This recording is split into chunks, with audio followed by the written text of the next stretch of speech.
and then it'll wait there for a few minutes, and then it'll move again at T-0. Hydraulics are going to pull the TE farther away from Falcon 9 as it lifts off and helps create space for Falcon 9 to clear the pad. Think of the TE as kind of the umbilical cord to the rocket. It provides liquids, gases, electrical connections, all to the second stage, and also provides air conditioning to the payload fairing. In terms of propellant, the first and second stages are nearly fully loaded forming around Falcon 9 near the inner stage. That's because the warm, humid, ambient Floridian air causes the liquid oxygen to turn into gas upon contact. The first stage, prop loading, is ending right around now, and the second stage, prop loading, should end at T-minus 2 minutes. And we just heard call out that prop loading has completed on the first stage. The last major milestone is T-minus 60 minutes. That's where we'll say that Falcon 9 is in startup mode. This means that the rocket's autonomous internal flight computers have taken over the launch countdown. And just 2 seconds from liftoff, we begin to light the 9 Merlin 1D engines, and we're set for liftoff. The Starlink payload continues to be healthy, and the Falcon 9 team is tracking no issues on the rocket. Weather is still 80% favorable, and the range has cleared the surrounding ground, water, and airspace. We're green for launch in just 2 minutes away.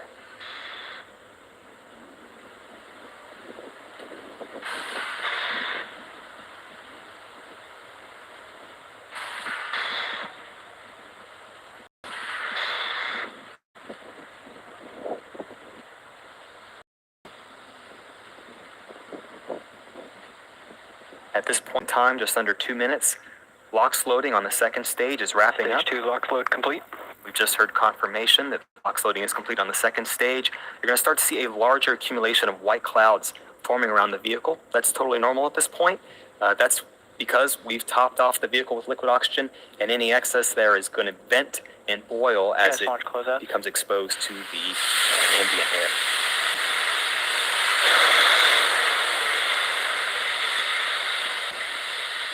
This time, the first and second stages are beginning to pressurize for launch, and we're about 10 seconds away from that startup call out.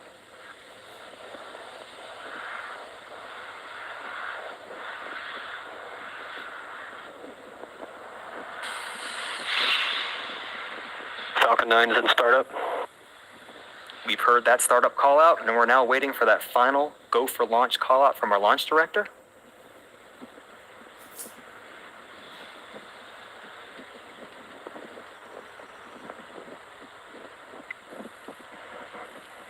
Falcon 9, Starlink, LDs go for launch. We're ready to go. Falcon 9's ready to go. All systems are go for launch. Now let's listen into the terminal count and watch as Falcon 9 takes our 60 Starlink satellites into orbit on its 10th flight.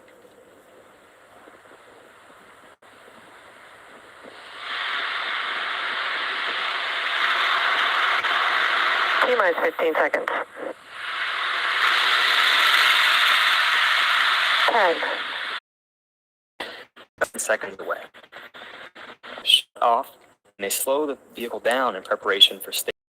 That's where, once again, the first stage and second stage separate. Stage 1 level for landing, and stage 2 use primary mission, along with the fact that the MVAC engine lights up. We're starting to chill to prepare for that second engine start 20 seconds from now.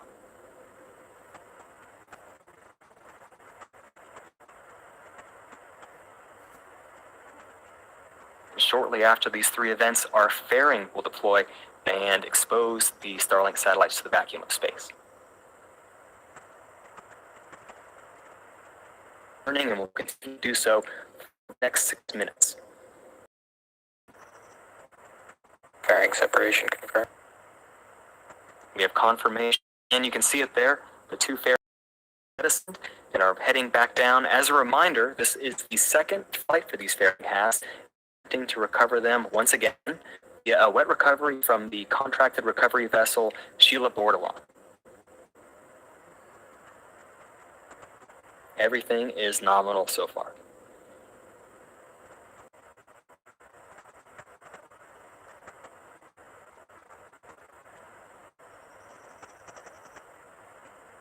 We're We're just about 4 minutes after liftoff. For those of you just joining us, a lot going on the right-hand side of your screen. Our second stage and its MVAC engine is burning, carrying 60 Starlink satellites to orbit. And on the other hand, we have our first stage, its 10th recovery attempt.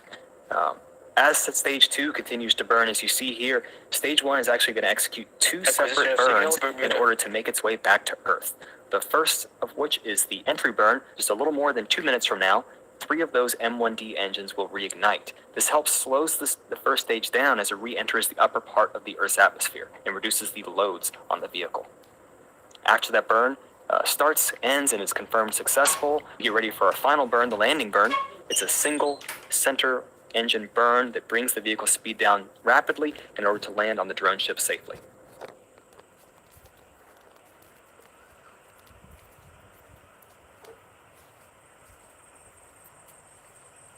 And as a reminder, we can't stress it enough, tonight marks the 10th flight for this particular first stage. This is a record for our Falcon 9 rocket's life cycle. This particular booster first debuted on our Crew Number 1 mission just over a year ago.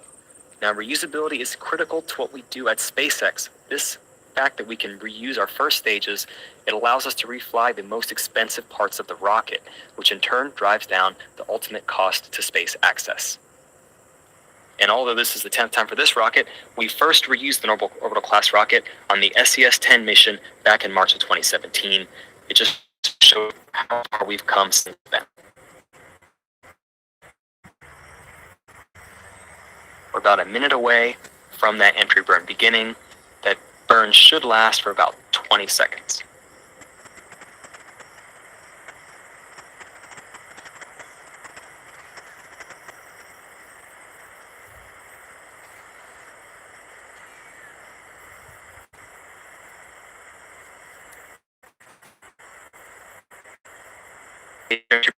The center engine will ignite at first. 2 more engines will ignite shortly after that. The Merlins on this first stage are optimized to operate at sea level, and they achieve about 190,000 pounds of thrust apiece during ascent and descent.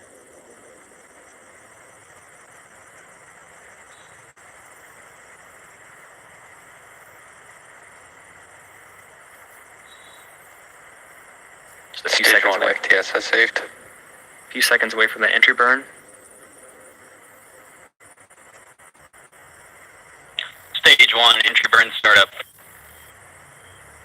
You can see that plume is starting to expand as the other 2 engines begin to fire.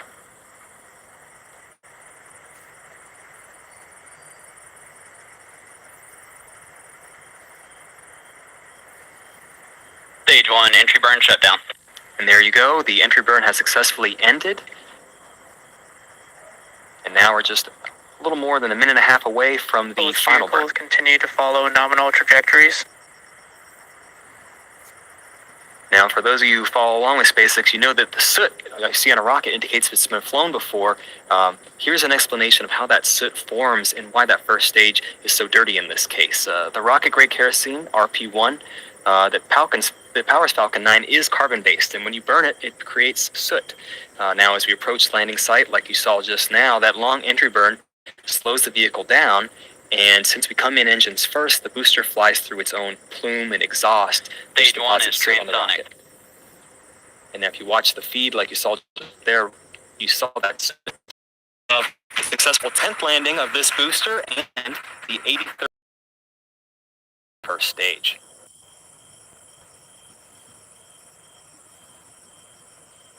Just a few seconds. Saved. A few seconds away from the entry burn. Stage 1, entry burn startup. You can see that plume is starting to expand as the other 2 engines begin to fire.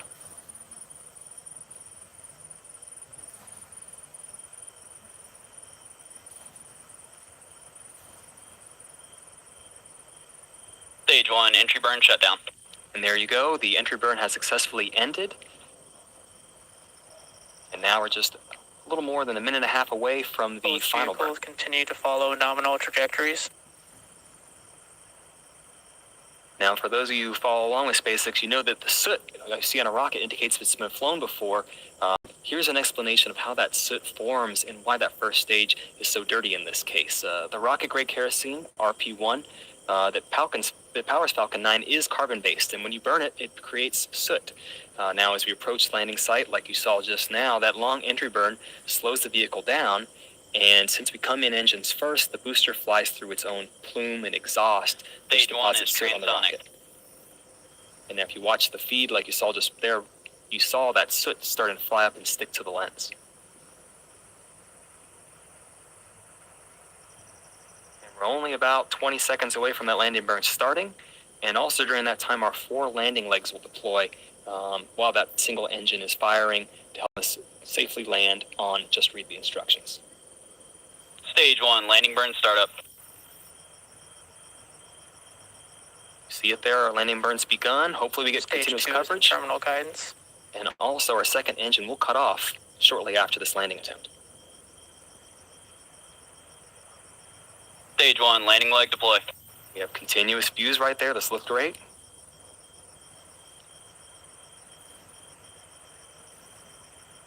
Stage 2 FTS is saved. And there you have it. We have a confirmation of a successful 10th landing of this booster and the 3rd overall successful recovery of the Falcon 9 first stage. Very exciting. This booster gets to live again.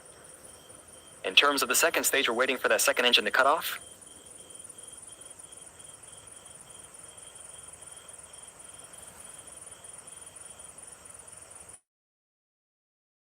The second engine has cut off. Orbit insertion. In the GNC team that we are now in a good parking orbit. Second 35 minutes or so. We'll leave you with 2 things. We're going to leave you with this along with some groovy space tunes. We'll see you back here around T plus 44 minutes for that second engine start 2 phase.